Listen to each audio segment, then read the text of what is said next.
Oke teman-teman, kali ini kita akan membahas sedikit soal investasi di real estate. Jadi aku mau ngasih tahu first principle-nya investasi di real estate dan kenapa it doesn't really make sense di Indonesia saat ini. Mungkin akan make sense in the future, mungkin akan make sense tidak di Indonesia, mungkin akan make sense dengan teknik-teknik yang lain. Cuma menurutku saat ini investasi ataupun beli rumah pribadi di Indonesia itu nggak make sense. Let's go deep. Jadi ini akan freestyle aja ya. Jadi kalau apa namanya tidak terarah, mohon maaf. Tapi I will tell you my understanding about properties dari apa yang sudah aku lakukan. Jadi for context, sebelumnya aku punya lebih dari 25 properti tersebar di US sama di Indonesia.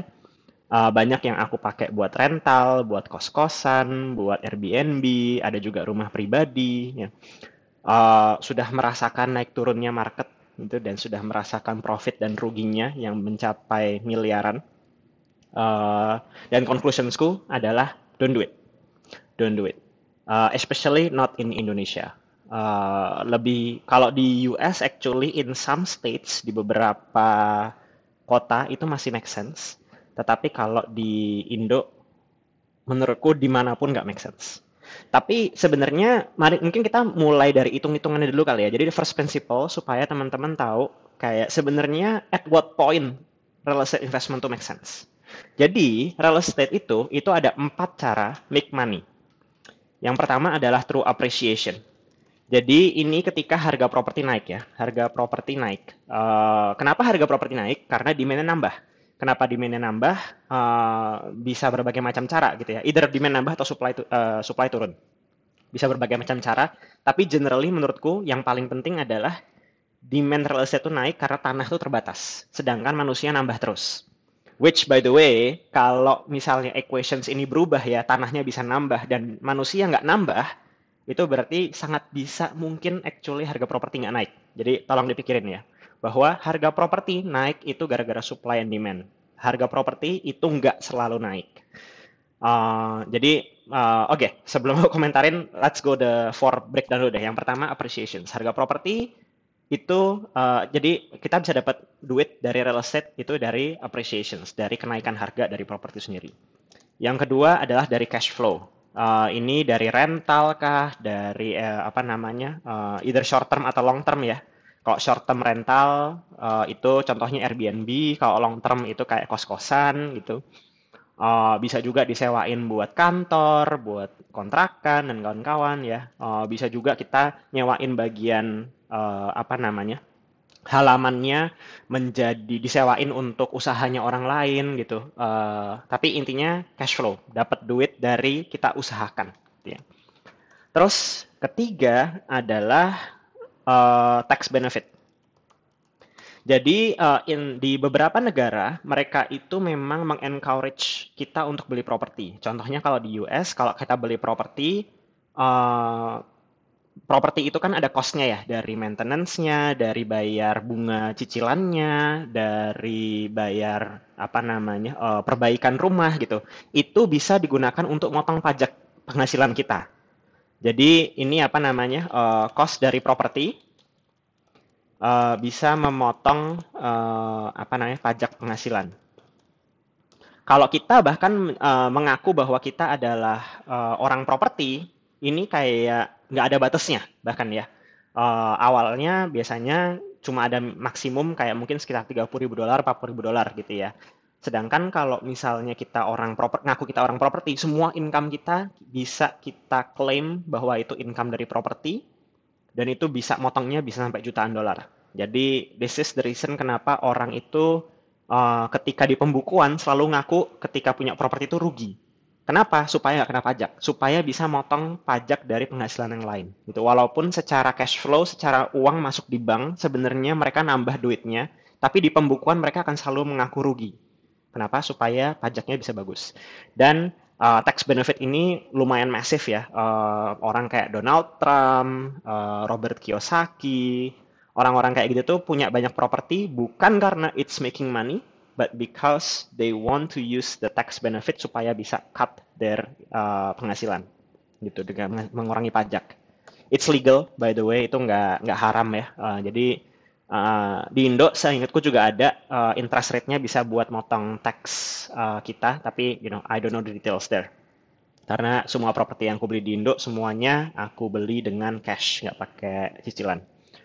Yang keempat adalah leverage. Jadi leverage ini apa gitu? Leverage ini adalah properti itu adalah salah satu instrumen investasi yang kita bisa beli pakai hutang. Jadi kita keluarin uang cuma 20%, kita mendapat 100% properti. Artinya apa gitu? Artinya adalah ketika properti itu naik harganya 5%, ROI yang kita rasakan ketika kita misalnya DP 20% doang gitu ya, misalnya ya, DP 20%, ya kan? Terus properti harganya naik 5%. Ini kan berarti harga propertinya naik menjadi misalnya ya, harga propertinya 1 miliar gitu ya. 1 miliar, DP 20%, berarti 200 juta, ya kan? Harga properti naik 5%, artinya naik 10 juta? Ya, 10 juta. Sorry, 50 juta. Nah, ini kalau kita nggak pakai leverage, tanpa leverage, ini kan berarti kenaikannya 50 dibagi 1 miliar ya, which is 5%. Sedangkan karena kita pakai leverage, kita membaginya dengan angka yang kita keluarkan, yaitu DP. Sehingga dengan leverage, yang kita keluarkan itu ada 20% dibagi, 50 juta dibagi 200 juta.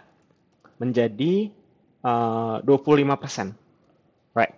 Jadi bisa dilihat bahwa dengan adanya leverage kita bisa meningkatkan profit kita.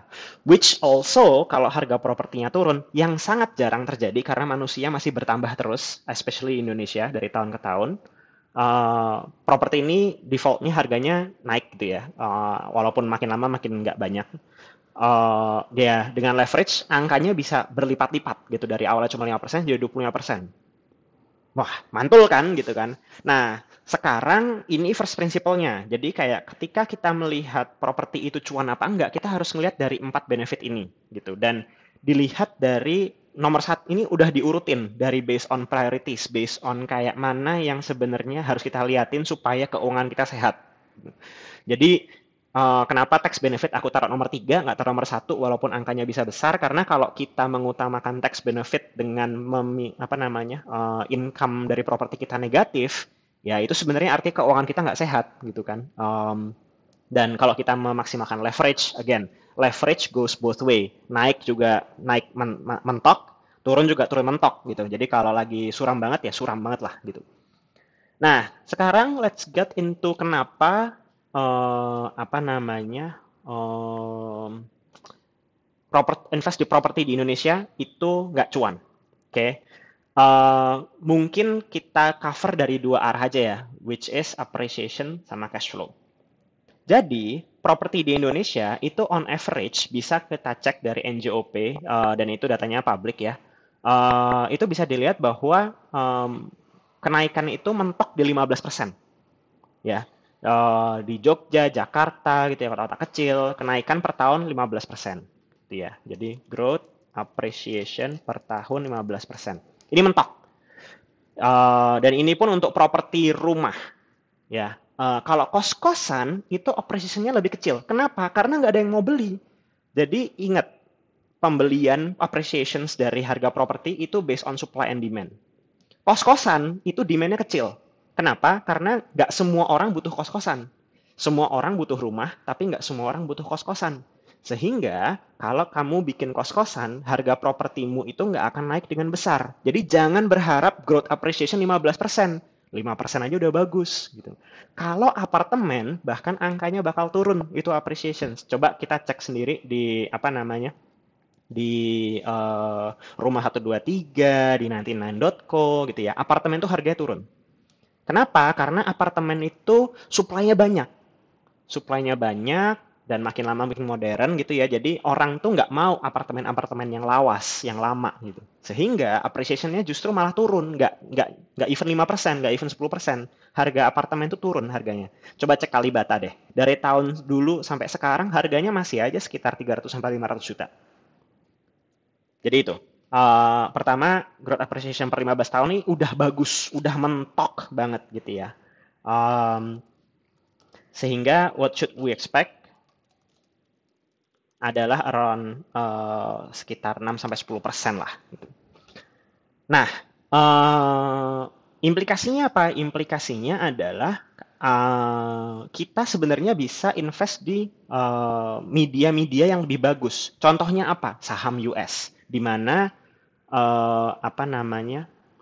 eh, di mana mata uangnya juga kuat. Coba dilihat sekarang rupiah sama banding rupiah banding USD itu 16.500 kalau nggak salah per hari ini ya. Dan kedua adalah memang negaranya itu sangat powerful gitu, di mana semua saham di seluruh dunia gitu ya digabungin itu masih kalah dengan sahamnya US gitu. Dan kalau dilihat ya ini misalnya kita lihat saham BBCA. Saham BBCA itu 5 tahun terakhir naiknya cuma 43%. Dan ini pun udah kayak apa ya, saham paling ultimate-nya Indonesia lah ya. Coba kita bandingin dengan indeks sahamnya US, misalnya Nasdaq, Composite Price. 5 tahun naik 110%. Ini nggak usah ngapa-ngapain nih. Ini literally bengong gitu ya. Nggak usah stock picking. Literally it picks you the right stocks gitu ya. Apa namanya? Yang paling bener di bukan yang paling bener ya. Yang paling based on berbobot-bobot lah gitu ya. 110% naiknya dibandingin sama BBCA yang udah paling ultimate-nya Indonesia, yang paling stable, paling blue chip gitu ya. Dibandingin sama Nasdaq Composite, VTI, S&P gitu, kalah jauh gitu. Dan hubungannya apa dengan real estate? Hubungannya adalah kalau kita cuma mau dapat 15% gitu ya, ya ngapain kita masukin ke aset yang susah jualnya? Mending masukin ke sini. Oke, okay. That's one, that's appreciation. Oke. Okay. Yang kedua adalah cash flow. Nah, ini nih yang paling parah actually di Indonesia. Kenapa? Karena banknya itu regulasinya tuh suram. Terlalu banyak mafia di sini.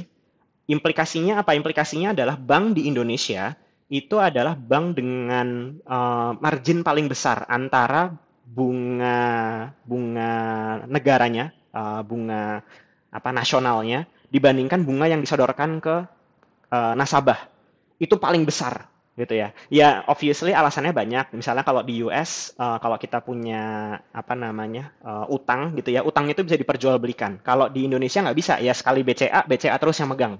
Itu kan nggak bisa kita bank apa utangnya tuh dipindahin ke BRI, dipindahin ke Pegadaian gitu nggak bisa. Kalau di US bisa by the way ya. Sehingga utang itu risknya lebih kecil karena ya mereka nggak usah pegang lama-lama. Kalau di Indonesia kan harus pegang sama 30 tahun tuh risknya. Jadi ya sebenarnya agak make sense kenapa mereka mau ngambil angka besar, tapi ya kalau dibayangin di Indonesia itu one of the highest antara baseline bunga BI dibandingkan dengan bunga yang actually disetorkan sama bank itu ke nasabah. Ini salah satu alasan kenapa kalau bank itu ketika lagi promo-promo, lagi ulang tahun, mereka bisa ngasih apa namanya diskon bunga gede-gedean. Kenapa? Karena memang mereka profitnya sejauh itu gitu. Jadi memang it literally doesn't make sense di Indo gitu. Nah, mari kita lihat hitung-hitungannya ya. Jadi cash flow ini kan kita harus ngitungin berapa sih yang di-generate uang yang di-generate dari properti itu dikurangi dengan berapa yang harus kita bayar bulanannya gitu kan ya. Nah, yield atau hasil dari properti itu beda-beda bergantung propertinya apa. Ini aku kasih average-nya aja ya. Kalau rumah itu on average yield-nya itu antara 2-4%. Artinya apa? Artinya tiap tahun rumah itu bisa disewakan 2-4% dari harganya. Jadi apa namanya nggak bisa lebih dari itu. Kenapa? Karena ya emang harga pasarnya segitu. Gitu. Ini by the way di Indonesia ya. Kalau di US bisa gede banget. Beda lagi ya. Ini kita bisa lihat kalau di Zillow. Kalau di Zillow tuh harga-harga di US itu harga sewa dibagi sama harga itunya gede banget.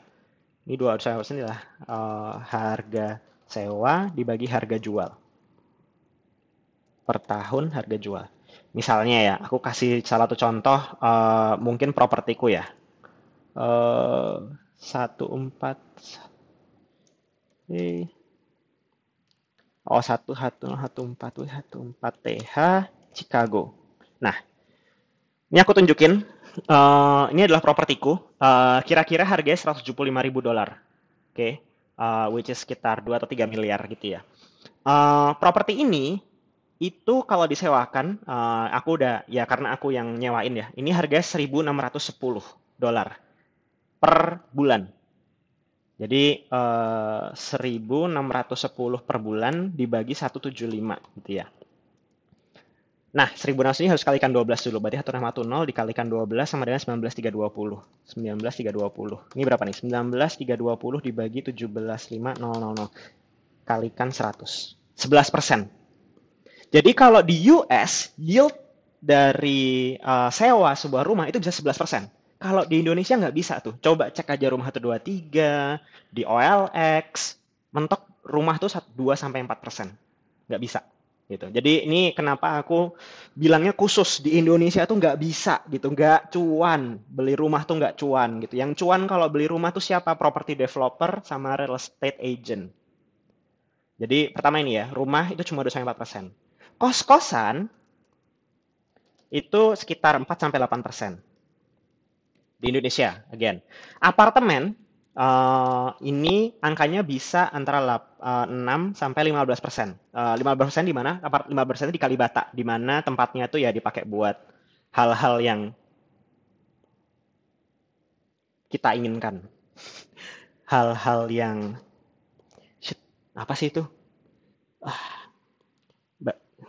Barang-barang haram, lupa, maksiat ya, tempat-tempat untuk melakukan maksiat gitu kan.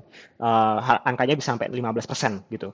Tapi implikasinya apa? Implikasinya propertinya nggak naik harganya. Jadi ini makin turun ke bawah, ya, makin ini angkanya naik, harga propertinya nggak appreciate, nggak naik gitu ya.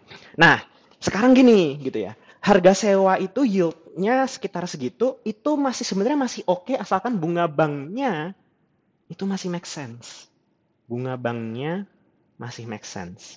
Nah, problemnya adalah bunga bank di Indonesia itu salah satu yang paling besar di dunia. Jadi kayak ampas banget gak sih? Udah yieldnya paling jelek, salah satu yang paling jelek. Harga propertinya nggak tahu sih semahal apa ya kalau dibandingin luar. Cuma yieldnya tuh salah satu yang paling jelek. Habis itu bunga banknya itu salah satu paling tinggi di dunia. Jadi bunga banknya tuh sekitar kalau BCA lagi ngasih promo ya, itu angkanya 7,5%. Jadi setiap tahun kita itu ini belum pakai barang-barang lainnya kayak maintenance, apa namanya, ART buat apa maintenance rumahnya, tukang kebun, listrik, air, pajak, bangunan dan kawan-kawan itu belum kuhitung ya. Ini apa namanya, harga tahunan, sewa tahunannya dikurangi dengan yield itu udah negatif ya. 4 kurangi 7,5%, 3,5%. Tiap tahun uang kita tergerus 3,5% real. Ini bukan inflasi, bukan apa, real. Kurang 3,5%. Kita harus nombok 3,5% per tahun kalau kita punya rumah dan disewain di Indonesia. Gitu ya. Itu baru kinda make sense kalau di apartemen, tapi kalau kita beli apartemen mewah, itu pun juga minus. Ya, kalau beli apartemen-apartemen kayak di apa namanya, di Sudirman, Setiabudi1, whatever itulah, nggak masuk, angkanya nggak masuk. So, alhasil, with all of this in mind, ya, kalau teman-teman berpikir bahwa rumah adalah investasi terbaik, rumah itu cuan, gitu ya, bahwa beli rumah adalah investasi yang aman, gitu ya. Aku menyarankan mending beli Bitcoin karena sama-sama suramnya. Gitu. Jadi kalau mau beli sampah, sama-sama beli sampah aja gitu. Jadi so that's the key takeaway. Do not invest in real estate. Ada banyak instrumen apa namanya, instrumen investasi yang lebih bagus daripada real estate.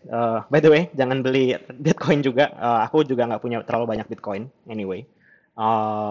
Dan again, this is not financial advice. Aku cuma pengen ngajarin thought prosesnya.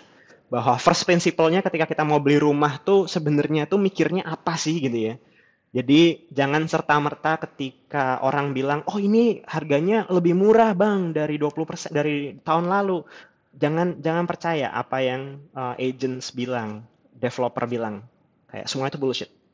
Think from first principle, think about the numbers, dan kalau misalnya masih mau beli properti karena pengen punya apa ya, tempat apa ya, jangkar hidup, pengen bisa, pokoknya aku mau tinggal di sana gitu ya, pengen ditambatkan hatinya dan fisiknya di sana, ya itu nggak apa-apa. Tapi don't ever call it an investment because investing real estate Indonesia sucks.